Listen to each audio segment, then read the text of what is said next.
Hello साथीहरु, good morning. म चाहिँ बिहानको खाना चाहिँ मेरो यस्तो छ है।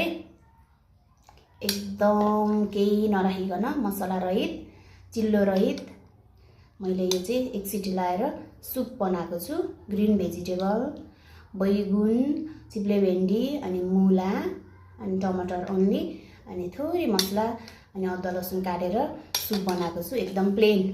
अब के गर्नु साथीहरु, वेट लस गर्नु छ हैन।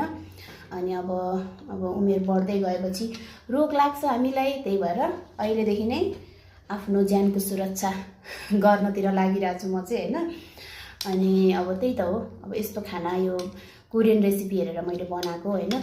कोरियातिर यस्तै सुप खाने रहेछ क्या।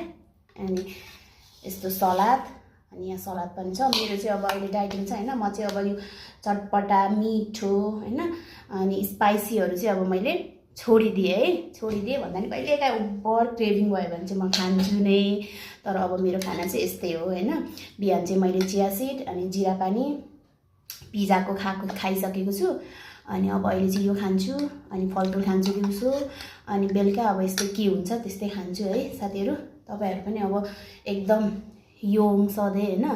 अनि अब यस्तो हो नि त, अब मसलादार खानाहरू, ओइल भएको खानाहरू त रोग पनि लाग्छ नि त। अनि रोग रहित हुन चाहनुहुन्छ हैन। अनि आफू सधैँ पनि फिटनेस हुन चाहनुहुन्छ भने चाहिँ यस्तै खाना खानु चाहिँ म जस्तै मैले चाहिँ अब सुरु गरेँ। अब पालो तपाईहरुको।